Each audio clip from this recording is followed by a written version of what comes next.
6,000 કરોડના સૌથી મોટા કૌભાંડીની કે જેના નામની ચર્ચા ગુજરાતમાં છેલ્લા 1.5 મહિનાથી લગાતાર છે એ ભૂપેન્દ્ર ઝાલા કે જેણે અનેક લોકોના રૂપિયા દબાવીને ભાગી ગયો હતો। એ ભૂપેન્દ્ર ઝાલા કે જેણે એકના ડબલ કરવાની લાલચમાં અનેક લોકોને શિકાર બનાવ્યા।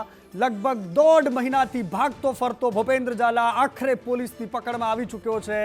1.5 મહિના બાદ लगातार पुलिसे आकाश पाताल एक करती रही। सीआईडी क्राइम ने अनेक टीमों ने शोधवा माटे मैदान में रही, परंतु आखरे ए મહેસાણા જિલ્લાની હદમાંથી ઝડપાયો છે।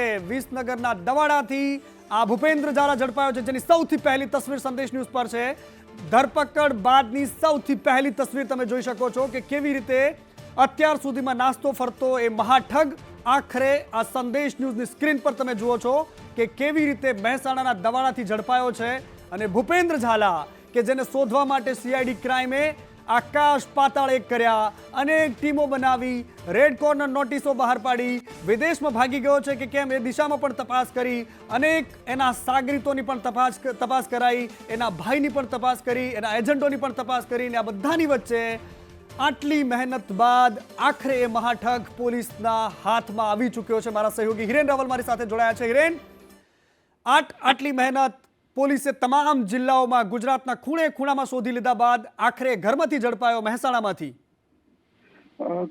સીઆઈડીની ટીમને અગાઉથી અંદાજ હતો કે ગુજરાતમાં જ ક્યાંક હજુ એ ફરી રહ્યો છે, ને એટલા જ માટે ગુજરાતમાં અલગ અલગ જગ્યાઓ પર ટીમોએ ગઈકાલથી સર્ચ શરૂ કર્યું હતું। ગઈકાલે પણ એના એક લોકેશનમાં સીઆઈડીની ટીમ પહોંચી હતી, પરંતુ કેટલાક કારણોસર ત્યાંથી ભાગવામાં સફળ થયો હતો। પરંતુ આજે ફરીથી એક્ઝેક્ટ જે માહિતી મળી હતી અને સીઆઈડી ક્રાઇમના વડા પરીક્ષિતા રાઠોડ છે એ સુપરવિઝનમાં સતત ફોલોઅપમાં હતા, અને આજે વિસનગર પાસેથી એની ધરપકડ કરાઈ અને સીધો એને ગાંધીનગર લાવી દેવામાં આવ્યો છે। ગાંધીનગર ખાતે પણ ખુદ સીઆઈડી ક્રાઇમના વડા પરીક્ષિતા રાઠોડ અને એસપી ઇકોનોમિક અફેર ઝોનના છે એ બંને લોકો અત્યારે તેની પૂછપરછ કરી રહ્યા છે। આટલા દિવસ સુધી ક્યાં હતો, કોની સાથે હતો, કોની સાથે ફર્યો, એની પણ પૂછપરછ કરી રહી છે। એની ધરપકડ પાછળની મહત્વની કડી એનો ભાઈ કે જેની ગઈકાલે જ અટકાયત સીઆઈડી ક્રાઇમે કરી હતી અને એને અટકાયત કરી ગાંધીનગર એને લાવવામાં આવ્યો હતો। એની પૂછપરછ સતત ચાલી રહી છે અને એ પૂછપરછના અંતે એના લોકેશન ટ્રેસિંગ અને મોબાઈલ પર સતત થતી વાતચીત, આ તમામ ટેકનિકલ સર્વેલન્સને આ બધું જ લગભગ 150 થી 200 પોલીસ કર્મચારીઓનો જે સ્ટાફ હતો એ ટેકનિકલ સર્વેલન્સના આધારે આ ત્યાંના એની જગ્યા હતી જ્યાં પકડા હતો ત્યાં પહોંચી અને એણે બપોર લગભગ મોડી સાંજના જ એની અટકાયત કરી અને ત્યાંથી सीधो ગાંધીનગર સીઆઈડી ક્રાઇમની ઓફિસ જે છે ત્યાં લાવી દેવામાં આવ્યો છે। ત્યાં 2 આઈપીએસ અધિકારીઓ એટલે કે પરીક્ષિતા રાઠોડ અને હિમાંશુ વર્મા આ બંને લોકો અત્યારે હાલ એની પૂછપરછ કરી રહ્યા છે। હિરેન, એક સવાલ એ પણ થઈ રહ્યો છે કે આટલા બધા દિવસોથી હાથતાળી આપતો ફરતો હતો। ગઈકાલે રણજીતસિંહ ઝાલા એનો મોટો ભાઈ છે એ પોલીસે પહેલા પકડ્યો, એની પૂછપરછ થઈ, ત્યારબાદ એ ભાગી ગયો અને થોડા સમય પછી ફરી પાછો પોલીસના હાથે ઝડપાયો। ત્યારબાદ એની સઘન પૂછપરછ થઈ અને આ 24 કલાકના સમયગાળાની અંદર ફરી એના ભાઈનું જે મહાઠગ છે ભૂપેન્દ્ર ઝાલાનું લોકેશન મળવું અને ત્યાં સુધી પહોંચવું, કેવી રીતે પોલીસે આખી સ્ટ્રેટેજી તૈયાર કરી એની કોઈ માહિતી સામે આવી છે? પોલીસની સૌથી મોટી સ્ટ્રેટેજી હતી કે નાની માછલીઓના બદલે સીધો મગરમચ્છ છે એને ટાર્ગેટ રાખવો, અને એ ટાર્ગેટ સાથે જ ભારતીય જનતા પાર્ટી છે તે આગળ વધી હતી। અને એટલા જ માટે અત્યાર સુધી જે ધરપકડ થઈ છે એમાં પહેલા દિવસે જે 7 લોકોની ધરપકડ થઈ એના પછી કોઈની ધરપકડ કરવામાં નહોતી આવી। એનો સીએ હોય, એના કર્મચારીઓ હોય કે એના એજન્ટો હોય, આ તમામ લોકોની પૂછપરછ કરવામાં આવી હતી, કારણ કે ખબર હતી કે આ પૂછપરછ બાદ એમની ધરપકડ થશે તો ભૂપેન્દ્ર ઝાલા સાથેનો સીધો સંપર્ક છે એ આ લોકોનો તૂટી જશે અને એનાથી કોઈ લિંક નહીં મળે। એટલા જ માટે આ તમામ લોકોની પૂછપરછ અને નિવેદન લઈ એમને છૂટા મૂકવામાં આવતા હતા અને એમના કોન્ટ્રાક્ટ જે છે એને ટ્રેસ કરવામાં આવતા હતા, એમનું સર્વેલન્સમાં મૂકવામાં આવતા હતા। એટલે જે પણ લોકોની અત્યાર સુધી પૂછપરછ થઈ છે, જેના નજીકના છે, એના પરિવારના છે અથવા તો એના એજન્ટો છે, એમની પૂછપરછ પછી એમની ધરપકડ ન કરવાનું જે મુખ્ય ઓપરેશન આખું એનો જે ભાગરૂપે હતું એના જ કારણે આ પોલીસને સફળતા મળી છે અને એમના જ લોકો સાથે સતત સંપર્કમાં અલગ અલગ નંબરોથી ભૂપેન્દ્ર ઝાલા જે છે એ રહેતો હતો અને એ સર્વેલન્સમાં ટેકનિકલ સર્વેલન્સની સીઆઈડી ક્રાઇમની આખી જે ટીમ છે એને લગાડવામાં આવી હતી અને એના જ કારણે સીઆઈડી ક્રાઇમની ટીમને મોટી સફળતા મળી છે. એના ભાઈની પૂછપરછ કરવામાં આવી હતી. એ લોકેશન પણ સીઆઈડી ક્રાઇમને એક્ઝેક્ટ મળી ચૂક્યું હતું અને એટલા જ માટે ગઈકાલે જ સીઆઈડી ક્રાઇમની અલગ અલગ ટીમો છે એ ત્યાં ગ્રોમોરમાં પહોંચી હતી. ગ્રોમોરમાંથી એને ઉઠાવી બીજી જગ્યાએ લઈ જવામાં આવ્યો. એની પૂછપરછ કરવામાં આવી અને જે કોન્ટેક્ટ ટ્રેસિંગ સતત ચાલી રહ્યું હતું એમાં પણ આનું લોકેશન ટ્રેસ થતા આ જે ધરપકડ છે એ એની કરવામાં આવી છે. અત્યારે હાલ એને ગાંધીનગર લાવી દેવામાં આવ્યું છે ને ત્યાં એની પૂછપરછ પણ ચાલી રહી છે. હિરેન, એમાં એક સૌથી મોટી વાત એ છે કે જે 6,000 કરોડ રૂપિયા જેણે રોક્યા છે એમને કદાચ આ તસવીર જોઈને સૌથી વધારે ટાઢક વળી હશે કે હાશ આખરે સામે તો આવ્યો ખરા, કારણ કે જેમના પૈસા ગયા છે એમને સૌથી વધારે આ વાતની ચિંતા હશે. પોલીસે પણ કહ્યું છે કે અમે તમારા તમામ પૈસા પાછા અપાવીશું.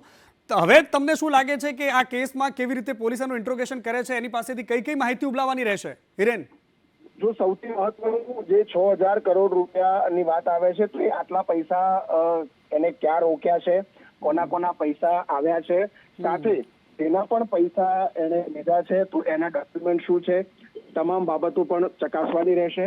સાથે રોકાણ ક્યાં થયું છે એ ઉપરાંત મહત્વની બાબતો આની અંદર એ છે કે આની સાથે અન્ય કોણ લોકો સંકળાયેલા છે. કારણ કે પોલીસે કોઈ ફરિયાદીના આધારે તપાસ કરવાની રહેતી તો કોઈ ફરિયાદી હજુ સુધી એમની સામે નથી આવ્યું, પરંતુ સ્થિતિ એ પણ બનતી કે જો ફરિયાદીની રાહ જોવા રહે તો આમાં 6,000 કરોડ કરતા પણ વધુનું કૌભાંડ વધુ સામે આવી શકે, રોકાણકારો પણ વધી શકે, અમાઉન્ટ પણ વધી શકે. એટલે આ પરિસ્થિતિને પહોંચી વળવા માટે આગોતરા એટલે કે પોલીસે સામેથી ફરિયાદ છે એ ફરિયાદ નોંધી હતી અને એને પકડ્યો છે. એટલે હવેનો જે પ્રશ્ન છે તો માત્ર એને રોકાણકારો કેટલા હતા, કોના કેટલા રોકાણ હતા અને એ પૈસા એમની પાસેથી લીધા પછી એને રોકાણ ક્યાં કર્યું છે આ બાબતોની જે ચકાસણી છે, પૂછપરછ છે એ કરવાની રહેશે.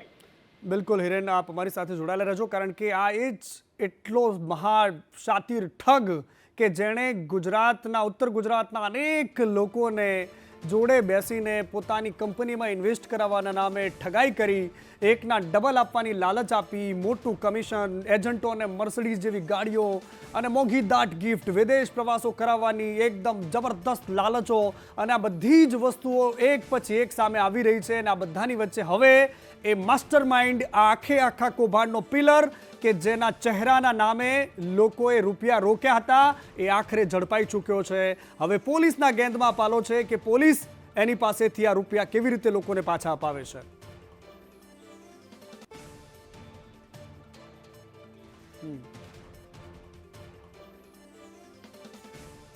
હિરેન, તમે અત્યારે સીઆઈડી ક્રાઇમની ઓફિસે પહોંચ્યા છો, ત્યાં અત્યારે કેવો માહોલ જોવા મળી રહ્યો છે? અત્યારે મને જ્યાં સુધી ઇનપુટ મળ્યા છે કે ભૂપેન્દ્ર ઝાલા પણ આ જ ઓફિસમાં છે. હિરેન, સીઆઈડી ક્રાઇમની એસપી ઇકોનોમિક અફેર્સ જે બેસે છે એ કચેરી કે જ્યાં ભૂપેન્દ્ર ઝાલા છે એને લાવી દેવામાં આવ્યો છે. આ જ કચેરી છે આર્થિક ગુના નિવારણ બ્રાન્ચ, અને અહીંયા અત્યારે ભૂપેન્દ્ર ઝાલાની પૂછપરછ છે તે પણ કરવામાં આવી રહી છે.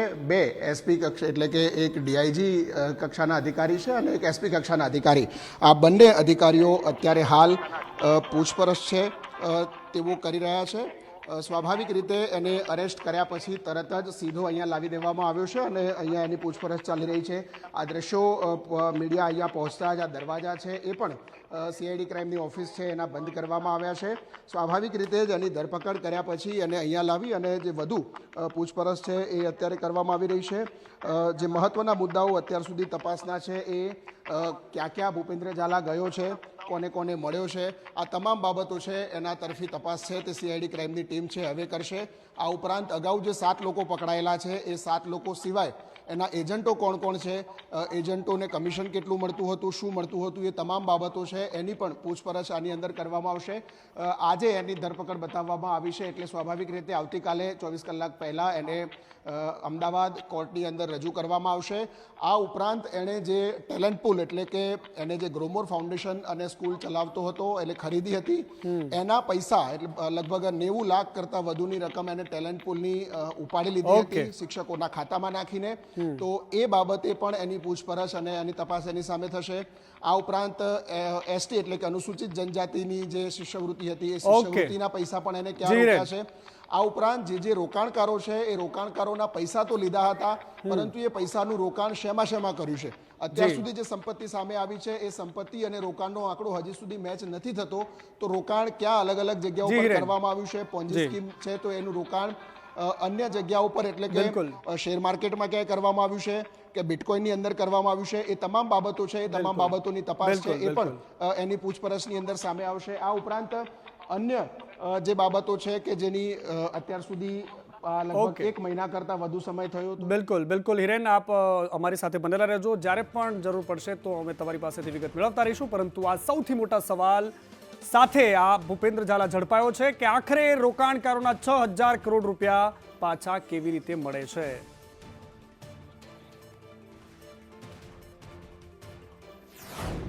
અને શરૂઆત આખા કાંડની એટલે કે આ કૌભાંડીના પકડાવા સુધીના તારની જ્યાંથી થઈ હતી એ એના મોટા ભાઈ રણજીતસિંહ છે.